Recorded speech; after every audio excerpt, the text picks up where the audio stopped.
உயர்ந்து நிற்கும் ஆஞ்சநேயர் சிலையில் உச்சியிலிருந்து வடியும் வெள்ளை நிற அதிசயம்.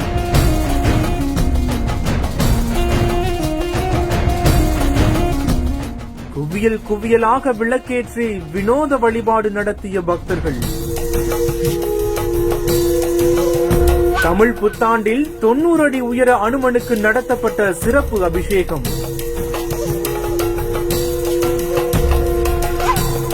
விழுப்புரத்துல பிரசித்தி பெற்ற ஆஞ்சநேயர் ஆலயத்துல தமிழ் புத்தாண்டின் சித்திரை முதல் நாளான நேற்று லட்சதீப பெருவிழா வெகு விமரிசையா நடந்திருக்கு. ஆஞ்சநேயருக்கு சிறப்பு அபிஷேகம் மற்றும் ஆராதனை நடைபெற்ற நிலையில ஏராளமான பக்தர்கள் அதிகாலை நேரத்துல இருந்தே நெய் தீபம் ஏற்றி சுவாமி தரிசனம் செஞ்சிருக்காங்க. விழாவின் முக்கிய நிகழ்வா ஆஞ்சநேயர் குளக்கரையில் அமைந்துள்ள 90 அடி உயரத்திற்கு அமைக்கப்பட்டுள்ள விஸ்வரூப ஆஞ்சநேயர் சிலைக்கு பக்தர்கள் கொண்டு வரப்பட்ட 5000 லிட்டர் பால் மோட்டார் மூலம் உறிஞ்சப்பட்டு ஆஞ்சநேயரின் உச்சி தலையில் இருந்து உடல் முழுவதும் படும்படி பாலாபிஷேகம் நடத்தப்பட்டிருக்கு.